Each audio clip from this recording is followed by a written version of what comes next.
I would like to introduce you tonight to our guest speaker, Jodie Burnham.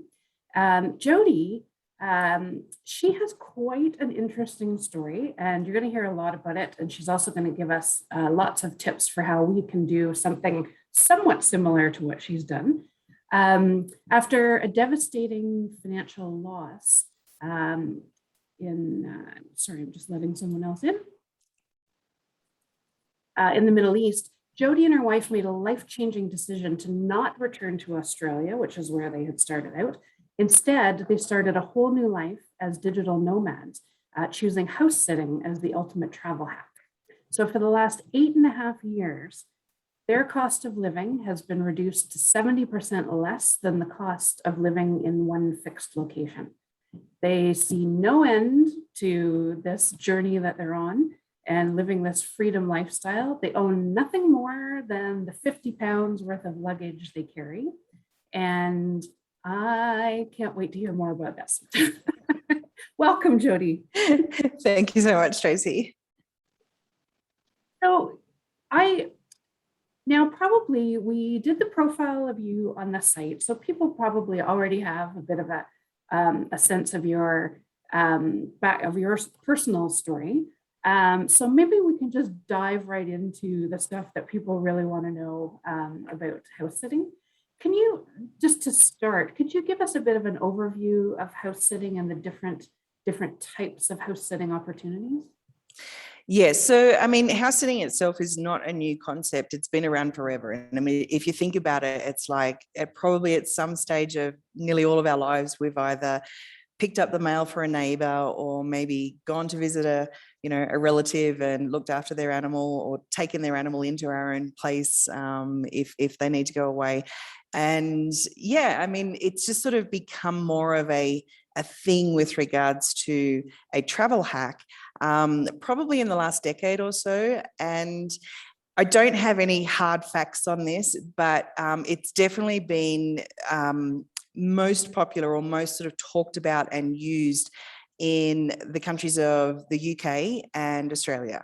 So even the first house sitting platform that I joined back when I was in Australia before we left to go to the Middle East, I literally only joined that because my marriage had ended and I needed to go and take on a short contract in Sydney, and Sydney is one of the most expensive cities in the world.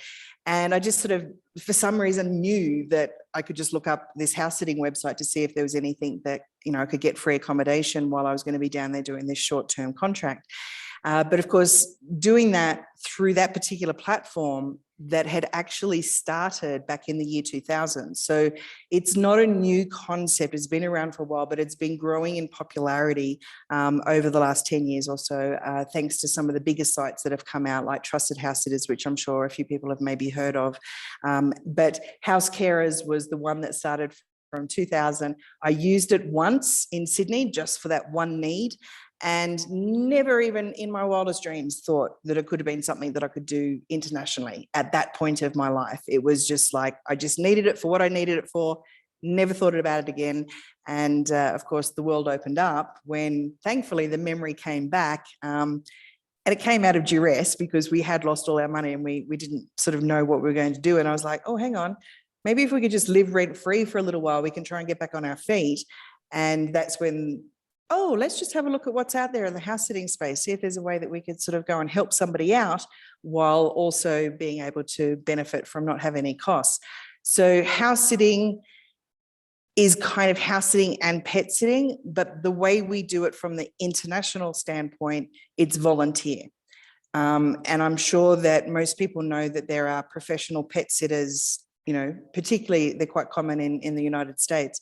But what we do is more of that trust economy, fair exchange type of experience. So we get ourselves to somebody's home in whatever country that is. And while those people are away, a lot of the house sits that we do are for expats because they need to go back to their home country or they want to go traveling themselves. And many expats like to adopt animals. So yeah, there's a need for people to come in and kind of just take over somebody else's life for a little while, and have that peace of mind that everything at home is running as it should, whether there's pets, whether there's plants, whether there's a security need. And yeah, it's now just growing in popularity, which is really great. It's interesting, I hadn't really thought about the reasons that homeowners have for being away. And so I hadn't thought about the fact that expats would have, they would be people who would travel for maybe larger chunks of time who would need that service. Yeah, most definitely. I mean, pretty much most of our house sits, when we're talking about going outside of sort of maybe the countries like America and Canada and UK and Australia, it is generally, they will be an expat in Southeast Asia or South America or Mexico or even some parts of Europe, and they are going to go back to their home country for whatever reason, or go traveling. Right. I did a house sitting stint for a month once, but it was people I knew a bit, and they were going traveling. They were going to Namibia for a month, and I took over their house. So I only did that. I don't know the mechanics of how all these things come together when you're doing it for strangers. But one of the questions that came up when we asked our readers in our Facebook group was about insurance, whether homeowners have a particular type of insurance to cover house sitters, and whether house sitters need some particular type of insurance themselves when they go to do a house sit. So no and no, because of the volunteer aspect, because this is very much a part of trust economy. Now, a different story is, if you're living in New York City and you engage a professional pet sitter that you're paying, that pet sitter will be bonded. They have their own insurance, depending on what platform or agency that they go through.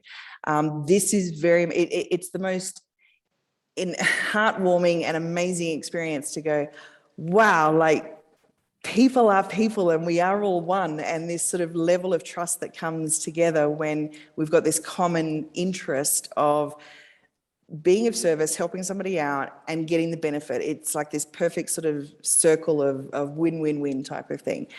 So no, I mean, if you're going to be traveling full time like we do, entirely up to you, depending on what country you come from, whether you take out travel insurance or that kind of thing, because you've got the element of, the travel aspect. And I do tend to hesitate in sharing our personal experience, but we have chosen to not do insurance, and that's just a personal choice. But most of the countries, particularly once you're outside of the United States, most of the countries have very affordable medical care. But even in our 8.5 years of doing this, I've never had to go to more than just a pharmacy for, say, a hay fever attack or something like that, high in the Andes in Peru. But everyone's got their own comfort levels. So it's got nothing to do with the house sit. The only other insurance I can think of is every country we've been to outside of the United Kingdom, it's totally fine to drive somebody else's car. And that comes down to their comfort level on, whether you produce your driver's license, whether they write a little note to say, hey, if for any reason you get pulled up by the police, you show them that you haven't stolen the car, that they have full permission for you to drive their car. But in the UK insurance is per driver as opposed to per vehicle.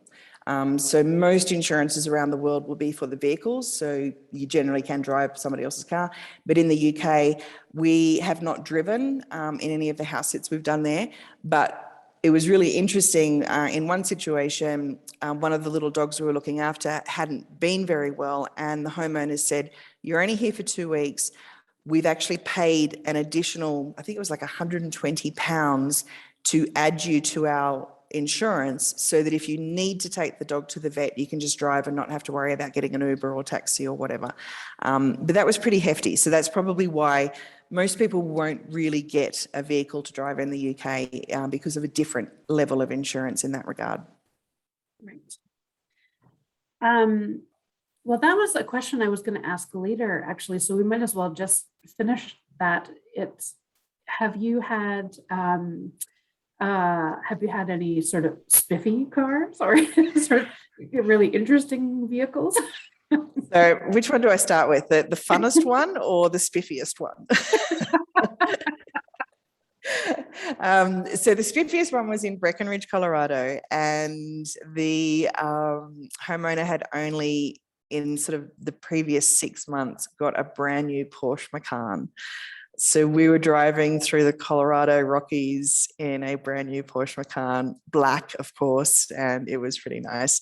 But funnily enough, I am actually going to say, as nice as that was, it wasn't a brand new vehicle, but when we were in Vermont, we got to drive an Audi A5, and every time I opened that door and I saw like what looked like the Olympic rings lighting onto the ground, I'm like, this car's just awesome. If ever I grow up and get a home base, I think I'm going to have an Audi A5. But I've also done a 4-wheel ATV in Costa Rica. That was our vehicle to drive down the hill, run the dogs with, and go and get our groceries, and that was heaps of fun too. Okay.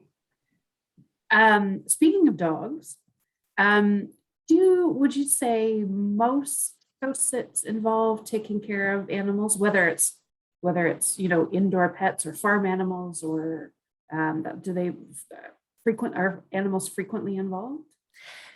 Pretty much with over the last 8 or 9 years, like just keeping an eye on kind of what shows up on the platforms when we're talking like the stranger sort of aspect. I mean, different maybe with the who do you know and who do you meet, and neighbors, say perhaps, that are expats in different areas, but we still pretty much maintain that at least 80% of opportunities involve pets.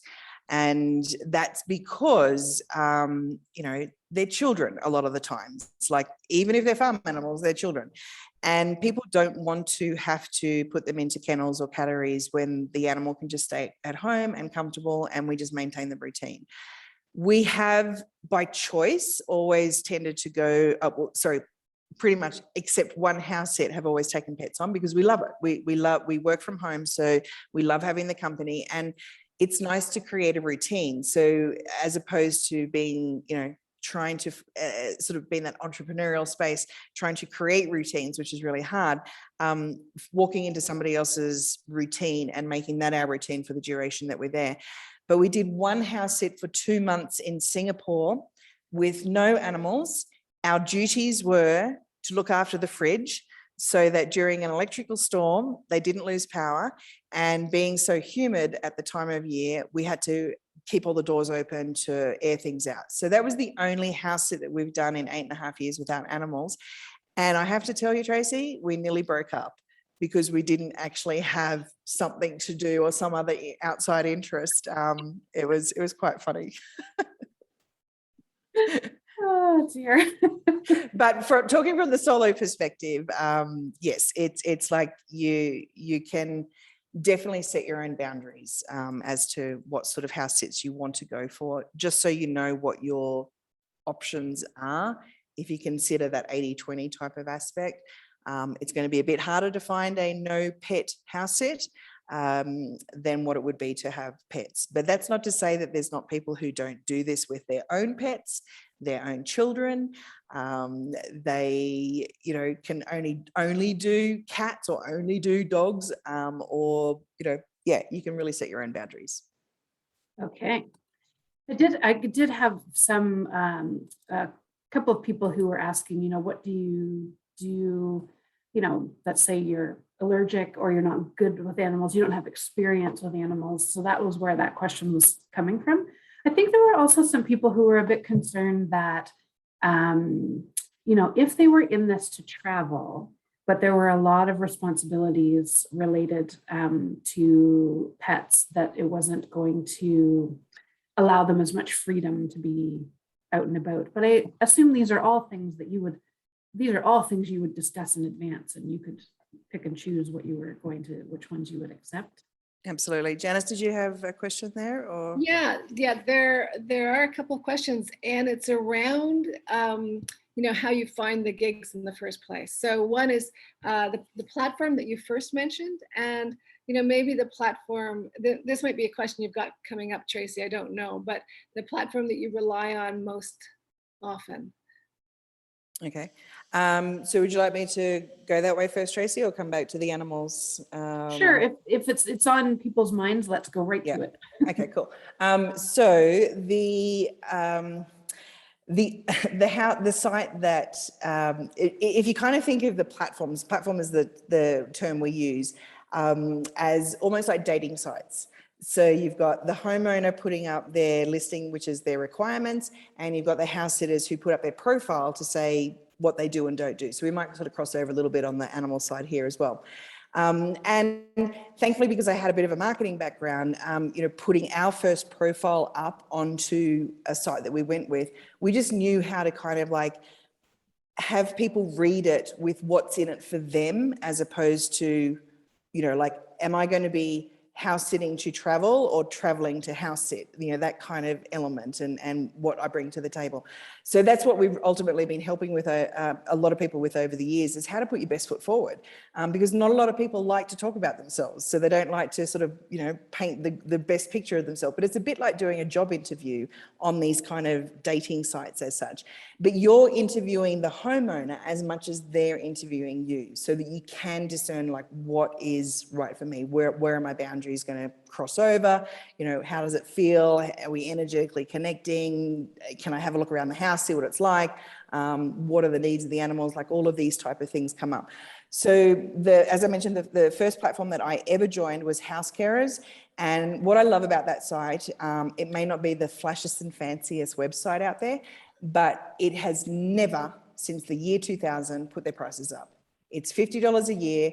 And with my discount through our book that we're giving away as well, International House Sitting, you get 10%, big deal, it's $5, but it's $45 a year. And it's a great place to start to put your profile together, especially when you get the tips on how to put your profile together. Sites like Trusted House Sitters are so big now, they're so big, they're so competitive, that to go and spend, they've put their price up pretty much every year that they've been in existence, but to go and spend over $120 straight out the gate, if you only want to do it a little bit, or you're suddenly competing against a whole string of really experienced house sitters, I would not suggest starting there at all. Start with a smaller site or start with a regional site. There are some sites that are just country specific. And funnily enough, some friends of ours have gone to the extreme of creating state Pacific. They actually created House Sit Hawaii. But there are sites like, House Sitters America, House Sit in Canada, House Sit Mexico, and in Australia and the UK, there are at least 4 or 5 sites each country. So house sitting is so popular in those countries that it can easily feed multiple sites.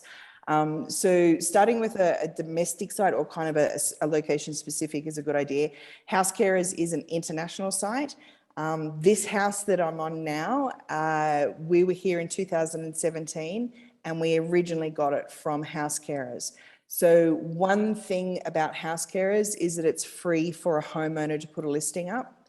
And whereas most of the other platforms, the homeowners have to pay as well as the house sitters having to pay. Carers, sorry, like a carer. It's my accent, sorry, carer. But yeah, I have actually got a discount link for that. I can share that with Tracy as well. So it's just a 10% discount off that. And yeah, it's still our favorite site. During this weird situation the last 18 months, we kind of let our memberships go on a few of the other sites and just kept House Carers because it's so affordable. Have you had any problems in terms of language barriers when you're trying to negotiate a house set? No. Okay. Pretty straightforward. And do you have time between your house sets? So, are you scheduling them back to back, or and if so, where do you spend that time? Right. So I think I am a little bit of an anomaly. Like, not everybody does the crazy stuff like 8.5 years of back-to-back house sits. Outside of last year, when everything was really quiet and nobody was traveling, we did actually rent here in Mexico for a couple of months. And then suddenly the house sits started coming up again. So yeah, again, it's each to their own. You can do it as you choose to. For us, we chose to just keep doing it back to back because we loved it. And somehow it was just intuitively flowing And the more you do it, and particularly the more people you meet within the house sitting community, there tends to be this sort of personal referral thing that happens as well outside of the platforms. And Facebook groups are really cool. Like, let's say you wanted to come to Mexico, you can literally go and look up the House Sitting Mexico Facebook group and just start there before you even join a platform. But there's a few extra tips that I can cover on that. But just to sort of circle back to Tracy's thing about the pets, we've got so many people in our community that will be either, allergic to cats, so they can only do dogs. And the hardest part when you're actually, because we've got a private community from our academy members from how we used to run our course and community. And we put up a referral, and it might be the most ideal location, the most perfect time of year, the most incredible home to look after, and it'll be with a cat. And these people who are allergic are like, no, why can't they have a dog? I want to be there.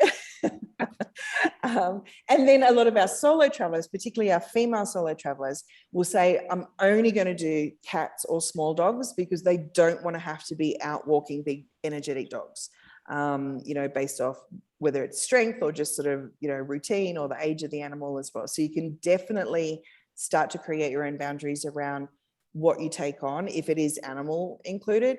But my biggest suggestion to everyone is don't just rely on what you think in your mind is that I'm allergic to cats or I don't like big dogs.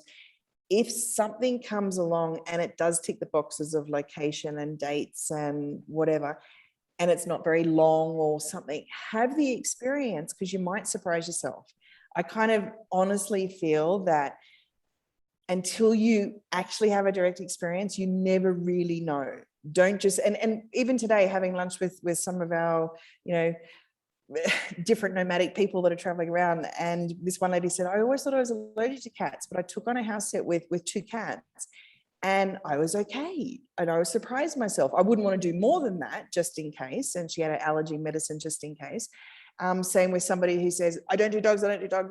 And then maybe if it's just this adorable dog that like we had in Vietnam, he was 3-legged and he was deaf and he was a bigger boy, but you had to walk him twice a day. Just to have that experience of getting to know this wonderful personality, one of our solo ladies was like, I don't normally do this, but I'll give it a go. And she loved it. And she loved him. She loved the company, It's such a great way to meet people, I find, as well. And when on that one house sit that I did, I had a dog.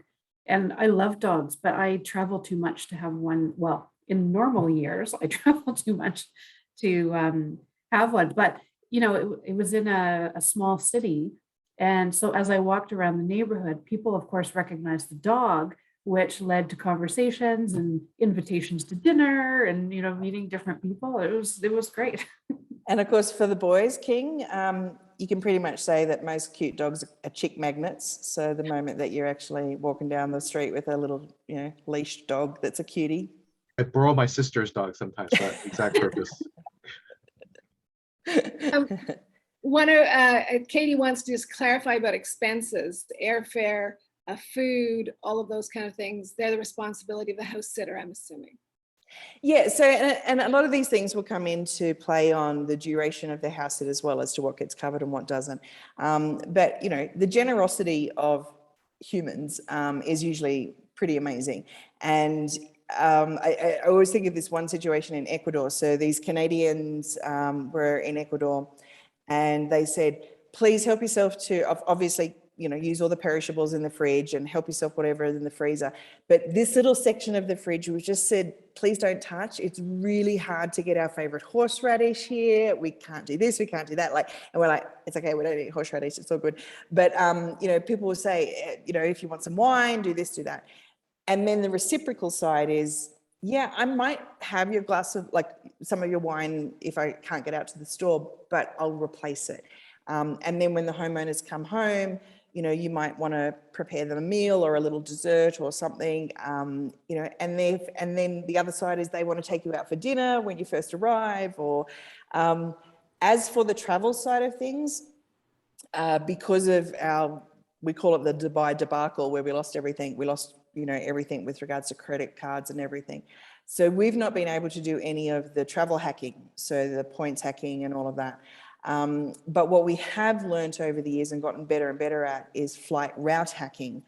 So our flights in itself, like, I mean, because we no longer pay rent or a mortgage, or we don't have any expenses for our living costs, we look at what it costs us in transport, whether it be flights, buses, whatever, as being that replacement cost. And that's where that 70% figure that Tracy mentioned at the start has come in. So we've kept our numbers, you know, over the years, and more than happy to say, well, and it's really weird as well. I mean, I haven't done this year because we haven't flown anywhere because we've stayed in Mexico the whole time, but every year we've struggled to spend, you know, $2,200 each in our entire year's worth of transport because of flight route hacking. And then like the people that I met for lunch today who are big on the travel hacking with points and stuff, I mean, they spend next to nothing on their flights and transport, and even pick up the hotel deals in between sits, etc. To come back to your question, Janice, like in between sits, we rarely have downtime, but, you know, yeah, it'll either be an Airbnb. One of our favorite sites as well that we don't renew our membership unless we're heading sort of more towards Europe. They do have sits in Australia and Asia as well, is called Nomador. So nomador.com. And they have a function within their website called Nomador Stopovers. So as the community of homeowners and house sitters get to know each other, a homeowner might say, hey, if anyone's just passing through, whether you're a fellow homeowner or house sitter, come and stay the night for a night or two. So we've got these kind of options as well of like little, you know, help out stays. And, you know, there's all sorts of things out there like the host sister and all sorts of crazy ways of doing kind of stuff in between if you really wanted to keep a budget. But sometimes it's just nice to splurge. I mean, generally speaking, we do less Airbnbs and tend to do more like booking.coms, you know, just pick up a little hotel somewhere that's working with the transport and what have you.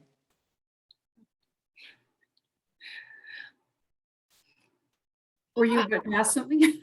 No, I'm just kind of a little bit in awe because of all these things that I would not have thought about. You know, the thought that there's this community out there that, you know, if you're in transit, there might be someone that would say, just come stay for the night. It's like, it sounds like it's a wonderful community. Yeah, it is. It's very cool. Yeah. Have you heard of house sets that just really didn't work out? Yeah, it's quite funny. So there's, in 2019, the very first live house sitting conference happened in Swindon in the UK.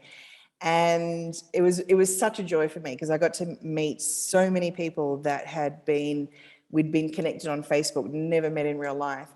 And one of the couples there, we first met in 2014. And at the end of 2013, we'd started this Facebook group, which is the first Facebook group that connected, like just allowed homeowners and house sitters to come together because there was no way on any of the platforms, house sitters can't talk to house sitters, they can only talk to homeowners. So there's so many more groups now where the house sitters can connect through different Facebook groups. But this one group that we started, and this couple that I met in 2019, finally in real life, their very first house sit in the UK was just abysmal. And we supported them. They had said yes to this home that was going to be for like nearly 4 weeks. And they got there and it was a single mum who had been struggling to get some of the renovations done in the home that she was meant to get done. And she literally had not taken a holiday or a vacation with her child for like 7 years. And it was just like, there was almost even no running water in the hand basin. And they were like, what have we done? Like, why did we not check into this further? So they were beating themselves up about not having more questions asked or a video of the place. And so we were supporting them through it, going like, okay, so where are you at? Like, what do you want to do? And they just kept coming back saying, this lady needs this time away. We're going to somehow suck it up and call this an indoor camping experience.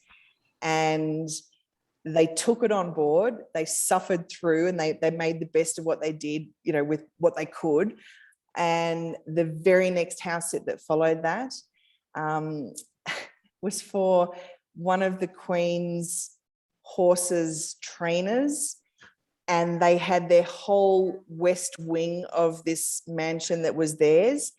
and they then got invited to Ascot, and they sat just underneath the Queen, and they were like, how could we go from indoor camping to now being at Ascot with the Queen sitting right there? And they had to struggle to try and get out to the thrift stores to try and find some nice gear to wear.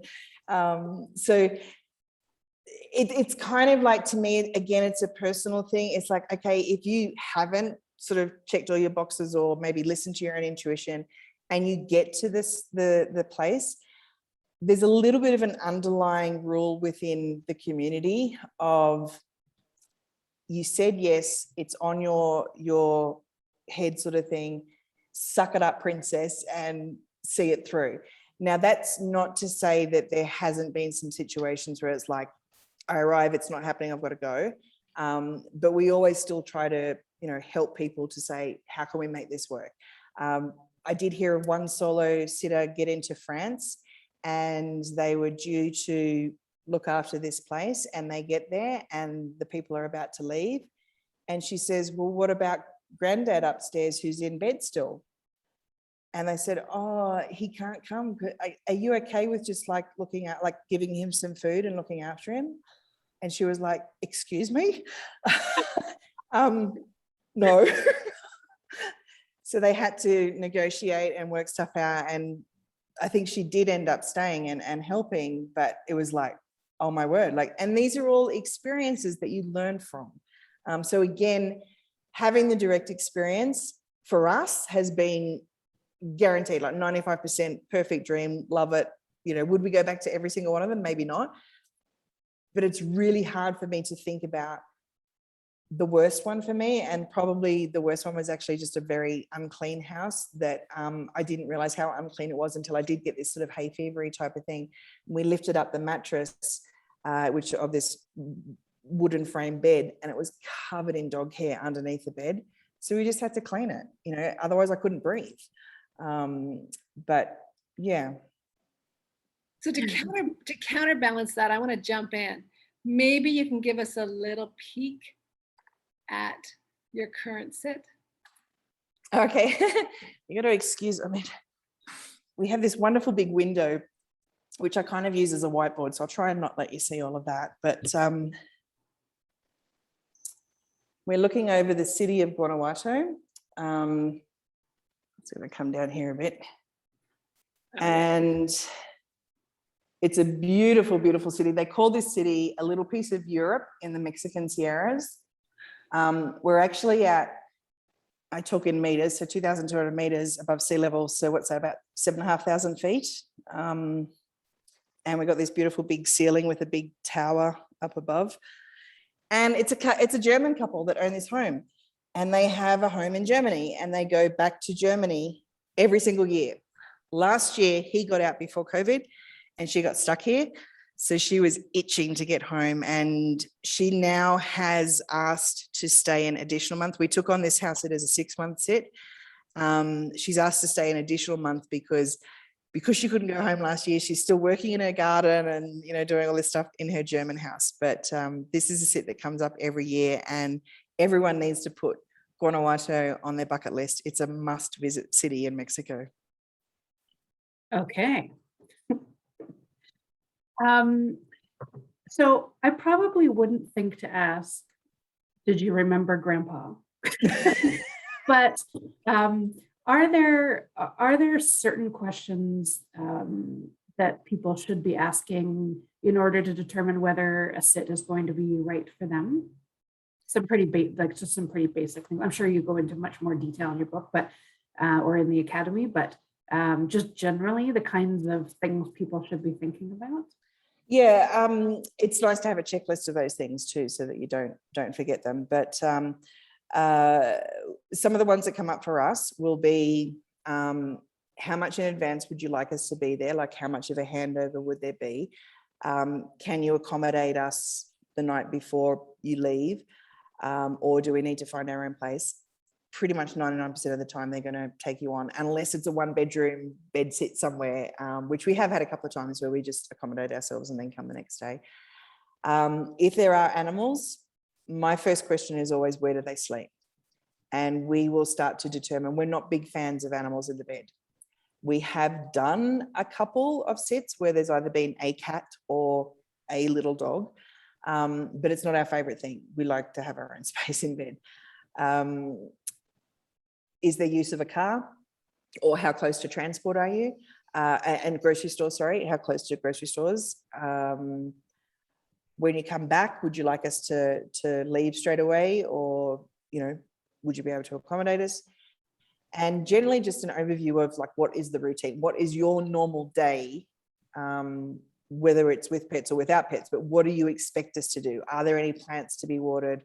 You know, like any other kind of maintenance issues that will be happening while you're away? Or, yeah, it's just kind of like, you've got to think of it as in, if you're leaving your home, if you've got a home base, or if you used to have a home base, when you go away, like, what do you need done while you're away?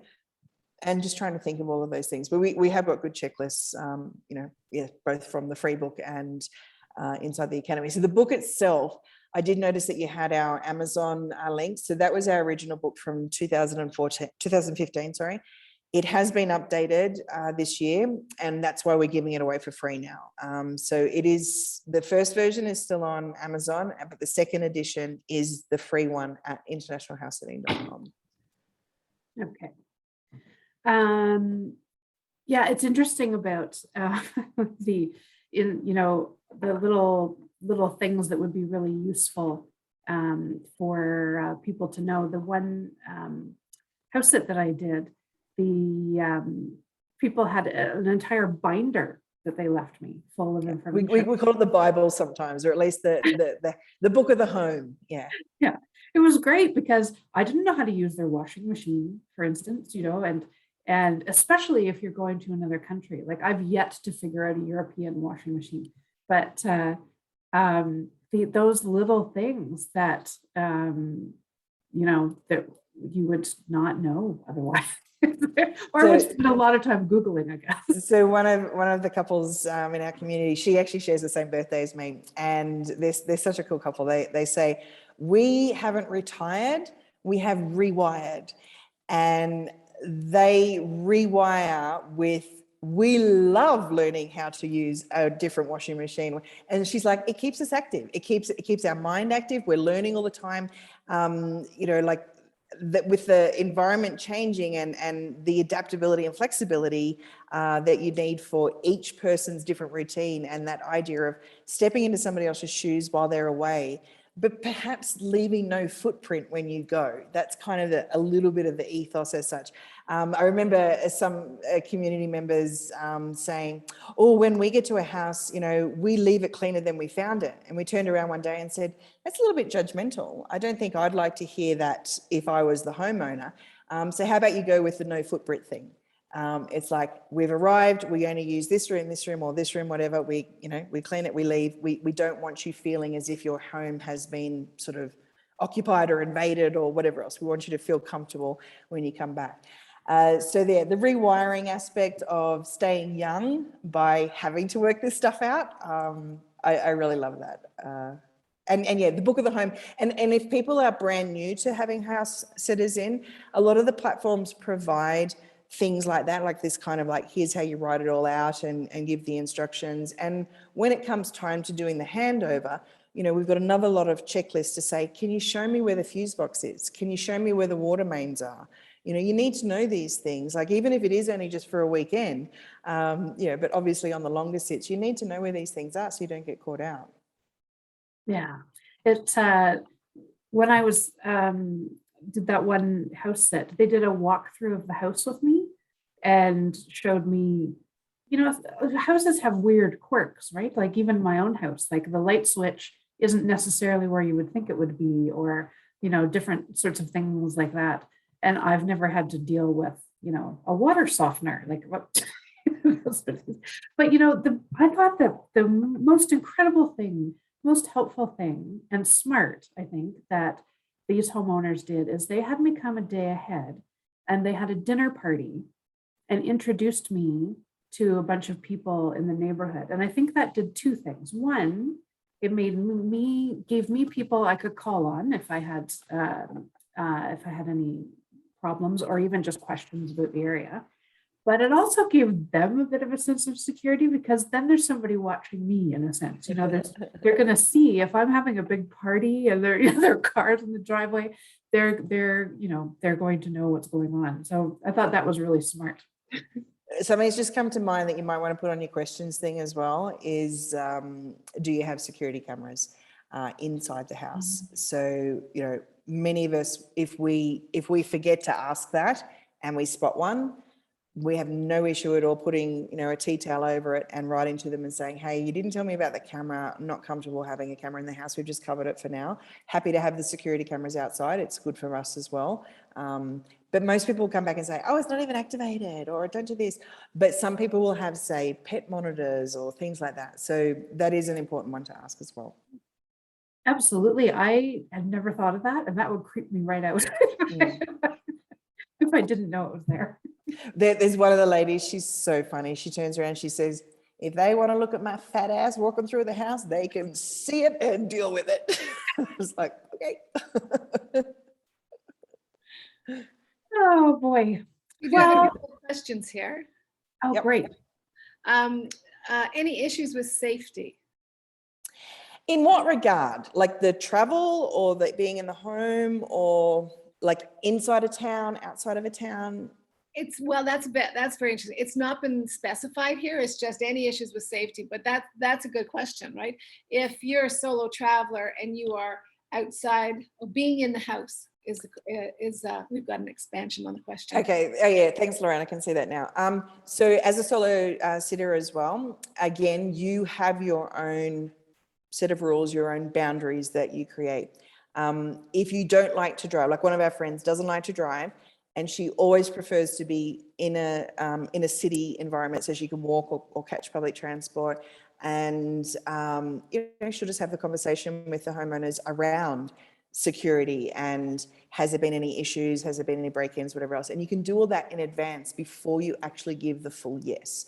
You can research the area. If it's a brand new part of the world that you haven't been in before, you know, do your research and just feel into it. I mean, so much of this, I mean, the first chapter of our book and like the videos in our course are all focused around intuition, mindset, and kind of reframing the world that perhaps you may have come from, or the way that media wants you to think how the world is, to sort of going, am I wanting to have my own direct experience to see what it's really like, and then create my own new set of boundaries and rules out of that, where you do get to listen to that gut instinct a lot more. And if that gut instinct is saying, this one feels like a red flag, don't want to go there, follow it, say no. You don't have to do it. You know, even if it came right down to the arriving aspect, be okay with voicing that, to say, hey, you know, I kind of have this little bit of a vibe going on about this area. Like, is it really safe? Like, what could we put in place around like helping me feel more safe and secure here in, you know, this part of a city that maybe you haven't been to before? But one thing that just came to mind with that is a lot of what happens in house sitting, it's not all the time, obviously, but a lot of what happens is like attracts like. So a family will accept a family to house sit. A solo person will prefer a solo person. You know, LGBT, same thing. It's sort of part of the family. It's like, even with some people will have pets that, even if, say, there's a husband and wife, and they have a pet that is just outright prefers females, they will say, we will only take females. You know, it's kind of like, it is a bit of a like attracts like, and in that case, from a safety and security, if you're saying yes to a place where a solo person lives, then you're kind of like, again, I'm stepping into your shoes to see what it's like to live your life for a little while. If you feel okay with it, then I'll be okay with it. But yeah, I can't recommend enough that whole kind of going down the path or the journey into really knowing what your own signals are, your own red flags, your intuition speaking. That's cool. Yeah. Yeah. Would you ever use Google Maps, or do you find that not Google Street View? Or do you find that Oh deceiving? yeah, we quite often do, and we'll go up the hill and around. We'll do the whole sort of like try to Yeah. get the whole lay of the land if we haven't been to the place before. Yeah. Okay. Good. One question: what is flight route hacking? Flight route hacking is pretty much, we learned it, we do talk about it in our academy. It's ultimately came from a award-winning travel agent who looks at, instead of just saying, right, here I am in Guanajuato, Mexico, and I need to get to Toronto, like I need to book a flight. And you just go, how do I get from here to there in this most direct route? It's sort of starting to learn and understand the different paths of which way you could go to get there, and how you could either segment the flight or just the different airlines. And this, of course, is a changing world. Many of our airlines that used to even fly across the pond don't exist anymore. So it's going to be a changing world. But yeah, generally it's like sort of thinking a little bit outside of the box, looking at, well, instead of flying out of Leon here in Guanajuato, could I catch a blah blah car, which is a ride share, down to Mexico City? And is there a direct flight to Toronto, or could I get a direct flight to Montreal? And could I use that as a little bit of a travel experience to get from Montreal to Toronto? Like kind of looking at these different elements, starting to think a little bit more like a travel agent, where you might want to get a bit of travel aspect in if it's going to save you a bunch of money as well. It doesn't always, but yeah. It's going to be a whole different world. I'm going to definitely keep people informed when we start flying international again, just as to how much we can get our flights down to. Interesting. And there's also a question about just, how little you spend annually, and that includes your food. And no, so what we would do with our we literally replace our rent that we don't pay anymore with our transport costs. Because the way we see it, we're going to eat and get entertained and clothe ourselves no matter where we are. If I'm living in a fixed location, if I'm traveling, if I'm house sitting, like I still need to eat. And I guess that's the beauty of house sitting, particularly as a slower form of travel.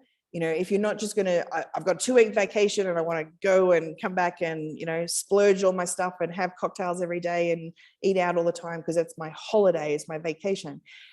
This is a slower way of traveling, a more immersive way of traveling. You can immerse yourself more into a local area. And of course, you've got the benefit of washing machines and kitchens. So you save a bucket load we are so sad. Like the funnest thing that we do when we get to a new place is go to the grocery store. We want to walk through the grocery store and say, what have they got here? What do they sell here? What is their main thing? And then you get to come home and experiment with it in cooking. And I guess the mindset for us is like, this is a lifestyle. This is not a vacation. This is not a one-off thing, but it's not to say that people don't do that. I mean, we've got plenty of snowbird friends who love being in Canada for summer, but love to be away in winter and go and do travel, come house sit, come workaways, vacation things, whatever.